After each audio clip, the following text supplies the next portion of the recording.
Sorry about the wait. This one took me a minute to get through. So one of the decks that I've been enjoying playing is Adamancipator.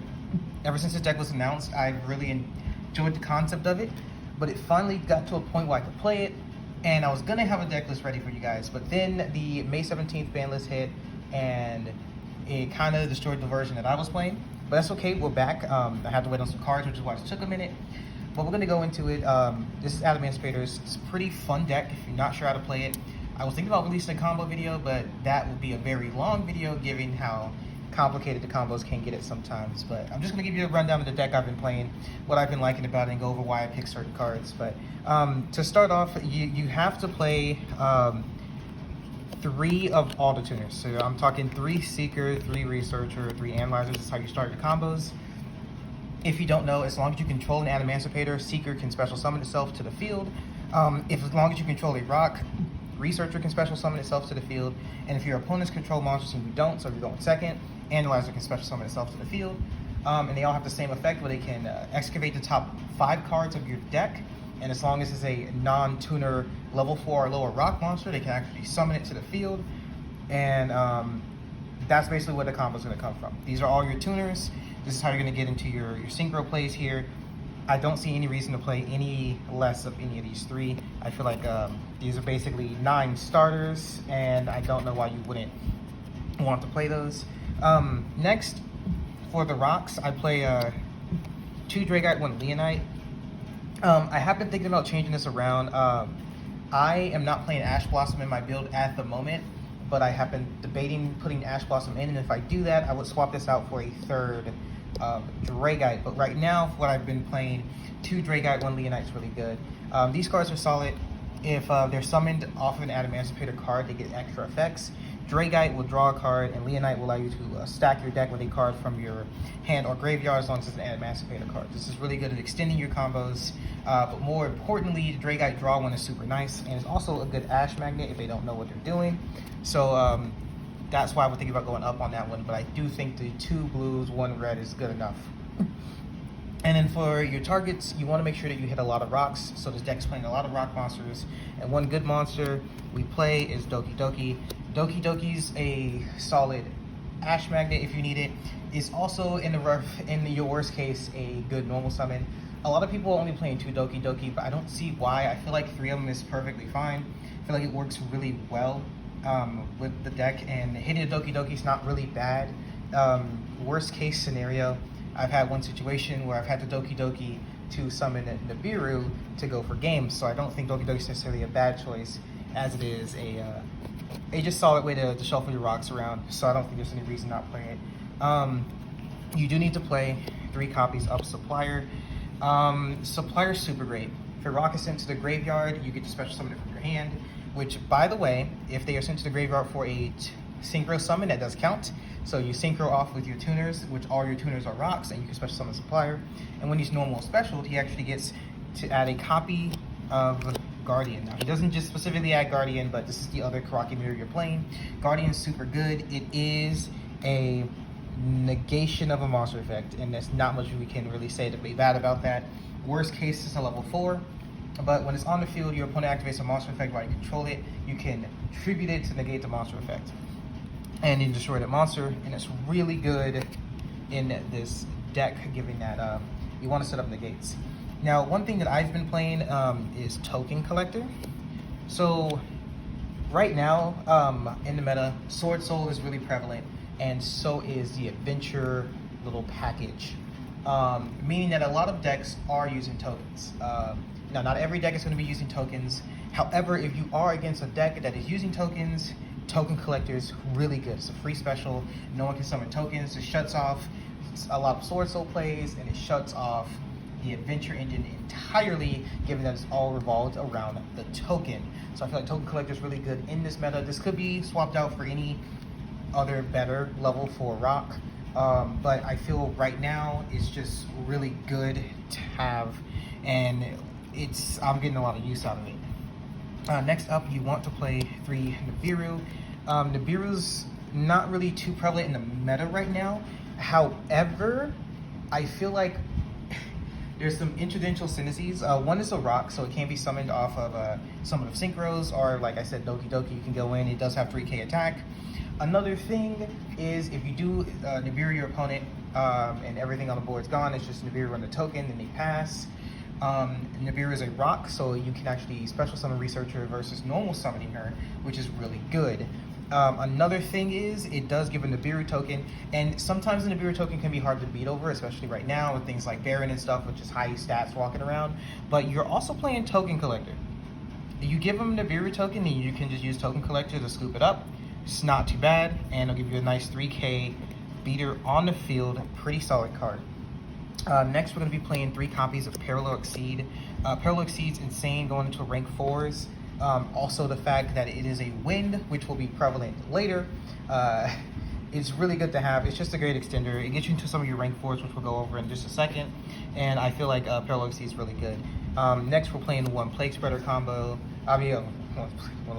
One Plague Spreader zombie. This is really good for the Halki Fibrax stuff.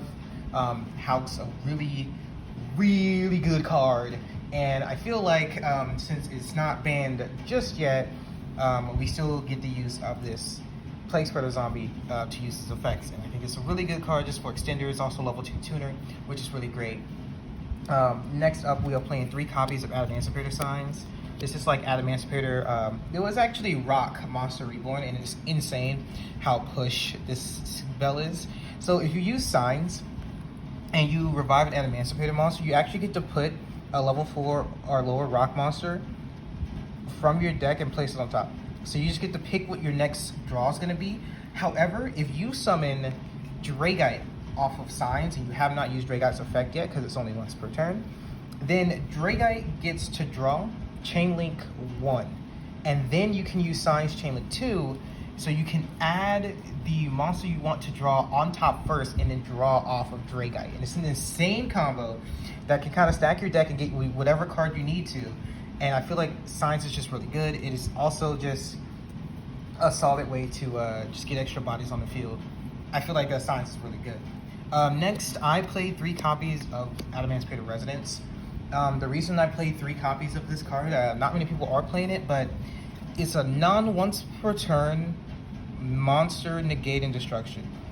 And all you have to do is control an Adamancipator tuner, and Adamancipator synchro, and you're playing Adamancipator, so most of your inboards will have a Adamancipator synchro on the field, and I feel like that's just like only time you won't is if you just brick that hard, or if you get just get hand trapped to death, which can be which is something that can happen. But honestly, Resonance is really good. I don't know. I feel like this card is slept on because traps aren't really just meta powerful right now, but I feel like Resonance is really good. It is something I would consider playing if I was playing the deck, which I am. Next up, we play 3 Imperm. We gotta play 3 Imperm. Well, you can see that we're kind of lacking in hand traps right now in this build, so I feel like Imperm's kind of necessary. I will say, the only hand trap I would consider playing in this deck right now is Ash Blossom, and that way, the reason you play Ash Blossom specifically is because she's a fire. The only reason we play the 1 Fire Rock will actually come up in just a second, is because of the interaction with the synchros. Now we're gonna go to the extra deck, and we're gonna start with the Exceeds. We play 1 Abyss Dweller and 1 Gallant Granite. I mean, honestly, people forget Abyss Dweller exists, and when you smack it down on them, sometimes it can stop a game. A lot of decks right now are going into the graveyard, activating effects from the graveyard, and if Abyss Dweller is in front of them, there's not much they can do. Sometimes you Abyss Dweller and they just pass, they can't do much else. Gallant Granite's really great. It can search damn near the entire deck, and you want to play Gallant Granite just to make sure that you can get to cards that you need. Worst case scenario, you can get to like a tuner that you need or something, and it's just really good. Next up is the Synchros. We play 1 Arclight. Arclight's solid. You don't really end on this one too much, but it has come up whenever you need it, and they sync cards and they get banished instead, and it does help. Arclight's a really good play. We play 1 Wonder Magician to summon off Hulk. Wonder Magician's kind of great. I'm just saying, you get to, whenever a synchro summon, it's basically a MST, but let you draw 1. So It's pretty good. Next we play one copy of Adamancipator Risen Leonite. Leonite's really good. Basically lets you excavate, and you can add any Adamancipator card from there. So you can go add a Resonance, you can add any of the monsters, or you can add Signs, which is really good. You add it to your hand, and I think Leonite's really great. But more importantly, if you have a Fire in the Grave, which is why we play the one Fire, he can actually Monster Reborn on your opponent's turn. So something that you could do is you can have an inboard with like Leonite and some other monsters, and your opponent goes, and as long as you have a rock a Fire in the grave, you can reborn the Quacky Guardian and have an extra monster negate on your side of the field. And I feel like Leonite's really good. I like him a lot, but I don't think you play more than one Leonite, unfortunately. However, you do play 2 Raptite. Now, Raptite's insane. This is the one you want to go into a lot. This one can actually summon the tuners as well. This one can just summon any rock from the deck, out of the 5 that it excavates.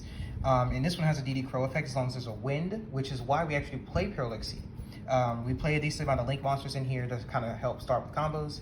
Parallel Exceed can come out at any point with that, and you can go into a Gallic Granite, detach, have a Wind Engrave, and then Raptite's online for DD Crow.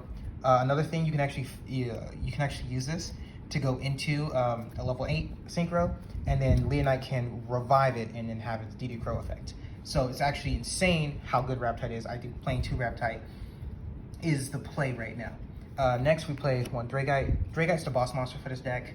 I used to play more than 1, but the thing with Dragite is, so you just need a Water in the Grave, and you will usually be able to get your rock in there, and this can actually get it from the grave back to the extra deck.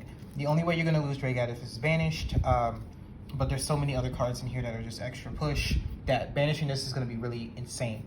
Also, Dragite is a spell trap negate, which is insane. All you need is a water monster in the grave that can negate spell traps. It's also non-targeting bouncing. So you excavate 5 cards from your deck, every rock excavated is a bounce, and it's non-targeting. So even monsters that can't be targeted can still be bounced back to the deck. Insane boss monster, really good. I actually used to play 2 of it, but I dropped down to 1. But I think it's a really good card. Next I play Borolo Savage Dragon. Savage Dragon being on here to grab some extra negates for you is really good. Also the fact that it's 3k is pretty good. It's like a secondary boss monster. They're both level 8, you can go into either one. I feel like Savage Dragon is really good right now. Some other cards that we play, I play Salaman Great Almirage. Almirage is really good if you end up with a really bad hand. You can normal summon a rock, Almirage, and then try to go from there, especially if your starting hand is really bad and it's just like rocks, like the babies plus like Parallel Exceed. You just summon a baby, go into Almirage, Parallel Exceed, and then you can grab Researcher and then start your whole combo off. Next, I play Christian Halki Fibrex. Halk's really good for reasons I don't think I need to necessarily say, but being able to search any tuner at this point, even if its effects are negated, is really good for either link climbing or just getting tuner on the field to synchro with. And Plague Spreader is a really good target for it, but if you end up drawing Plague Spreader, which I've done so many times, I'm the king of drawing one-ofs, Halk getting another one of your, like another Analyzer or something on the field to then link it off, it's really good. Next we play IP Masquerena. This card doesn't come up too often, but I feel like taking it out of the extra deck is not going to do anything but hurt you. I feel like sometimes you do end up with a hand where Masquerena pass with like Halk is really good because you could go into a plethora of certain things. And this deck has no issues getting monsters on the board, so I don't think it's really a bad thing to kind of have. Next up, we play Unicorn. Unicorn is just overtly good. Being able to bounce something is insane. A lot of cards are protected from like destruction, but not necessarily bouncing. And then remember, if you're fighting against Branded and you bounce it to the deck, they don't trigger. They only trigger when they get sent to their graveyard. So I feel like playing Unicorn plus Dragite is really good at just controlling the board right now. Another card is Boros Sword Dragon. I'd much rather play Access Code, but Access Code is also like kind of expensive right now, and I haven't had the luck of pulling one in the past when trying. So I feel like Boros Sword Dragon is really good. The fact that it can attack twice is super relevant with like OTKs. You can attack with a monster, attack with Boros Sword, switch that monster that you attacked with first to defense and attack again. Boros Sword is really good at getting your OTKs in. It's a good way to just like, you know, beat out your opponent if you need to. And last but not least, we are playing Apollousa. Apollousa's, I mean, It's negates. You can go into it on your opponent's turn with IP, and it'll protect it from battle, so it'll still be there. And I just feel like it's just a solid card. But that's it for the deck list that I'm playing. I really think Adamancipators is really fun. I've been enjoying this deck ever since I was able to build them, and I'm glad to finally make a deck list on this. I had to wait a while for the suppliers because where I ordered them from took a minute, but at the same time, I'm not mad. I'm very patient, and I'm very glad I got to show that off. If you guys have any questions about Adamancipators, let me know. I do think I'm going to make a combo video and probably have that for you guys up either later today or tomorrow, depends on whenever I get it done and whenever this video comes out. So thank you, and don't forget, leave a comment or whatever, and bye.